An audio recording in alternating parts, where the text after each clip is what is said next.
Good evening friends, you are most welcome to Think IAS channel. Today we are going to discuss only IAS test series and our question is, consider the following statement about the objective resolution moved in the Constituent Assembly. First is, it declared India as a sovereign, socialist, secular republic. Second is, it envisaged to make the people of India as the source of power and authority of independent India. Third is, it envisaged to provide safeguards to minorities, backward and tribal areas and other backward classes. Right option is option D, 2 and 3 only. It envisaged to make the people of India as the source of power and authority of independent India. Third is, it envisaged to provide safeguards to minorities, backward and tribal areas and other backward classes. Explanation देख लेते हैं. तो statement 1 incorrect क्यों है देखते हैं. The objective resolution resolve to proclaim India as an independent sovereign republic. Even the original preamble did not contain the word socialist and secular, which were added by 42nd Constitutional Amendment Act 1976. Why statement 2 is correct? इसको देख लेते हैं. The objective resolution proclaimed that all power and authority of the sovereign independent India, its constituent parts and organs of the government will be derived from the people of India. Third statement सही क्यों है, correct क्यों है, इसको देख लेते हैं. The objective resolution proclaimed to provide adequate safeguard for minorities, backward and tribal areas and depressed and other backward classes. Next question देखते हैं. Question number 4, consider the following statement about the term liberty mention in the preamble. तो इसका first part है, the preamble provides liberty of thought, expression, opportunity, faith and worship. इसका second part देखते हैं. Liberty cannot be achieved with the absence of the laws. Third part, it provides an opportunity for an individual to develop himself or herself fully. Fourth part, liberty is essential for the successful functioning of the democracy. Which of the above statement is incorrect? इसमें incorrect बताना है. तो इसमें only one is incorrect, बाकी correct हैं. तो 1 क्या है इनकरेक्ट और why statement 1 is incorrect. The preamble provides liberty of thought, expression, belief, faith and worship. Statement 2 correct क्यों है. The term liberty means the absence of restraints on the activities of an individual. It does not mean the absence of laws, as liberty can not be achieved without laws, as laws would establish rule of law in the country. Statement 3 क्यों correct है. Liberty provides opportunity for the development of an individual personality. और statement 4 क्यों correct है. Liberty is essential for successful functioning of democracy, as it would not place restrictions on the individual in terms of his or her innovations. आप देखते हैं question number 5 को. विच of the following is incorrect about the term Republic mention in the preamble. तो इसमें भी हमें incorrect बताना है कौन सा है. सारे ऑप्शन देख लेते हैं पहले. Option A, the head of the state is always directly elected. Option B, vesting of political sovereignty in the people. Option C, all political office are open to every citizen without any discrimination. Option D, none of the above. तो इसमें incorrect option A है. और option A incorrect क्यों है इसको देखेंगे. In a republic, the head of the state is always either directly or indirectly elected for a fixed period. In India, the president is the indirectly elected for the term of 5 years. Option B correct है. The term republic signifies that the political sovereignty is vested in the people of the country. Option C क्यों correct है इसको देखते हैं. The term republic also signifies that the absence of any privileged class and hence all public offices are open to every citizen without any discrimination. Reference इसका क्या है, Laxmikant book है. Question number 6 देख लेते हैं। Which of the following articles of the constitution promote social justice as envisaged in the preamble. तो इसमें 6 article दिए हैं। Article 17, article 38, article 39A, article 42, article 49, article 50। Select the correct answer using the code given below. तो इसमें option D सही है, 1 2 3 4 only. तो सबका डिस्क्रिप्शन देख लेते हैं।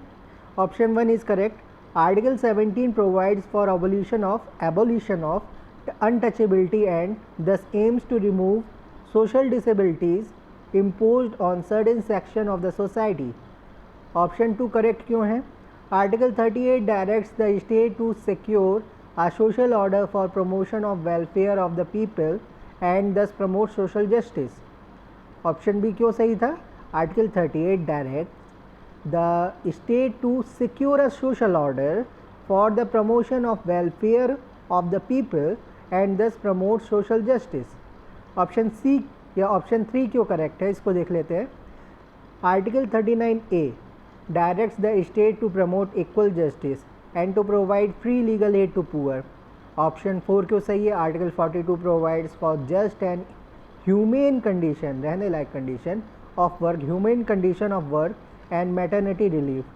तो article 42 provides just and humane condition of work and maternity relief. अब ऑप्शन 5 इनकरेक्ट क्यों है ये देख लेते हैं। Article 49 directs the state to protect monuments, places and objects of the artistic and historic interest which are declared to be of national importance, thus it is not related to social justice, rather it is a liberal intellectual principle। फिर से देख सकते हैं इसको। Article 49 directs the state to protect monuments, places and object of artistic or historic interest which are declared to be a national importance, thus it is not related to social justice, rather it is a liberal intellectual principle। Option 6 incorrect क्यों है ये देख लेते हैं। Article 50 directs the state to separate the judiciary from the executive in the public service of the state, thus it is liberal intellectual principle. अब question number 7 देखेंगे। Question number 7, consider the following statement about the preamble, और इसमें which of the statement is correct ये भी बताना हमें। First is the preamble has been amended only once so far under the prime ministership of the Indira Gandhi, Mrs. Indira Gandhi. Second is the Supreme Court in the Minerva Mill case has held that the preamble is the part of the constitution. Third is the original preamble did not include the word unity and integrity in it.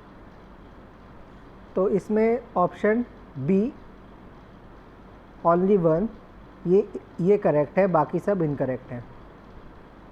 तो statement 1 is correct. Why it is correct?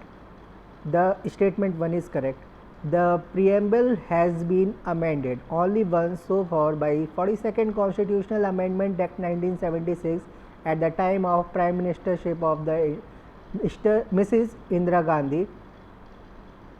Statement 2 incorrect क्यों है? The supreme court in Kesavananda Bharati case held that preamble is the part of constitution, not Minerva Mill case.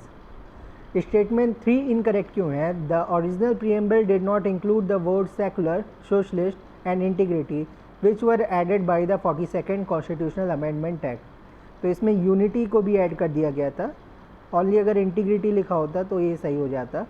तो because of unity it is incorrect. तो secular, socialist and integrity ये 42nd constitutional amendment से add किए गए थे। Question number 8 देख लेते हैं। Consider the following statement about the term secular as mentioned in the preamble of the constitution. तो इसमें करेक्ट बताना है हमें। First, the term was added by 44th constitutional amendment act. Second, Indian secularism provides for strict separation of the state and religion. Third is Article 15, Article 16 and Article 44 of the Constitution promotes secularism in India. तो इसमें हम देख लेते हैं answer D is correct. तो answer D क्या है? 3 only. तो 3 केवल 3 करेक्ट है, बाकी दोनों रॉन्ग है। तो why statement 1 is incorrect. The term secular was added through The 42nd Constitutional Amendment Act 1976. फिर statement 2 is incorrect. Why it is incorrect? Indian model of secularism is called the soft model of secularism. It provides for a porous wall of separation between state and religion. That is, a state can intervene in religious matter to give progressive voices within every religion and to allow disagreement with some aspect of religion. Example, abolition of sati, Hindu code bill, untouchability, etc. However, religion is strictly prohibited in state matters, hence disallowing mobilizing of electoral support on religious lines. On the other hand, the French model of secularism is called the hard model of secularism that provides for strict separation of the state and religion. और statement 3 correct क्यों है? Article 15 and article 16 prohibited और prohibits the state from discrimination on the ground of religion and article 44 provides for uniform civil code and thus promotes secularism in India. Other articles of the constitution that promote secularism are article 14, article 25, article 26, article 27, article 28. Question number 9 देखते हैं. Select the correct chronological order of the following events. First is lowering of the voting age from 21st to 18th years. Second is constitutional recognition to the Panchayati Raj institution. Third is Kilhoto Holohan case. Fourth is setting up of Sarkaria commission. तो इसमें कौन सा option सही है? Option D सही है, 4, 1, 2, 3. तो सबसे पहले क्या होगा? Setting up of the Sarkaria commission. फिर उसके बाद lowering of the voting age from 21 to 18 years. फिर उसके बाद सेकंड होगा constitutional recognition to the panchayati raj institution. ये 73rd कॉन्स्टिट्यूशनल अमेंडमेंट था जो 1989 से 1992 के बीच में आया था.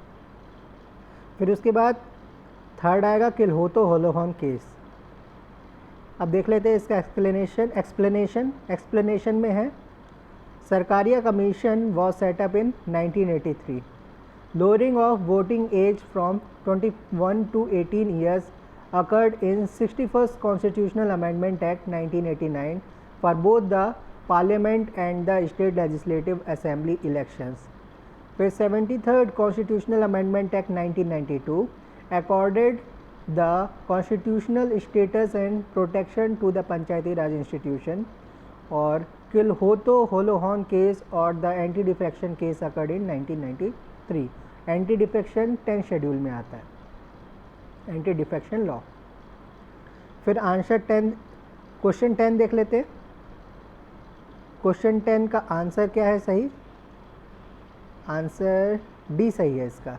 विच of the following is most appropriate regarding the amendment to the constitution? Changes in salaries and allowance of the MPs amounts to constitutional amendment outside article 368. सारे option देख लेते हैं पहले. ऑप्शन ए कहता है constitutional amendment acts can not be introduce in the Lok Sabha, in the Rajya Sabha, can not be introduce in the Rajya Sabha, तो ये गलत है. सेकंड क्या कहता है? B, elections procedure of the parliament and the state legislature required assent of the state legislatures, तो इसमें भी ज़रूरी नहीं है, तो ये भी रॉन्ग है. थर्ड क्या कहता है? C part, State legislature must ratify a constitutional amendment bill within 6 months. तो within 6 months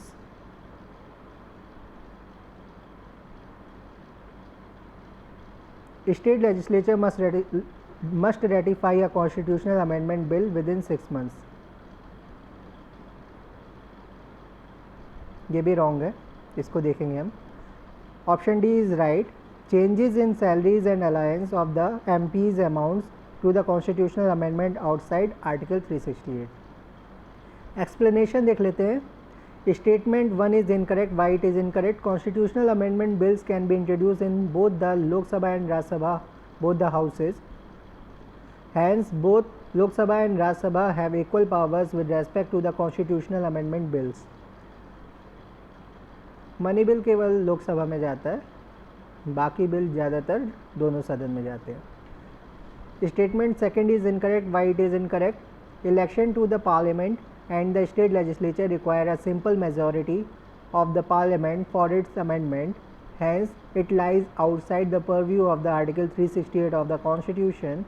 Provision that requires social majority of the parliament and ratification by half of the states with simple majority include Article 368 itself, Article 368 itself, election of the president and manner of the election, extent of executive powers of the center and states, extent of the executive powers of the center and states, distribution of legislative powers between the center and the states, distribution of legislative powers between center and states, GST Council, 7th schedule, representation of the states in the parliament and Supreme Court and High Courts.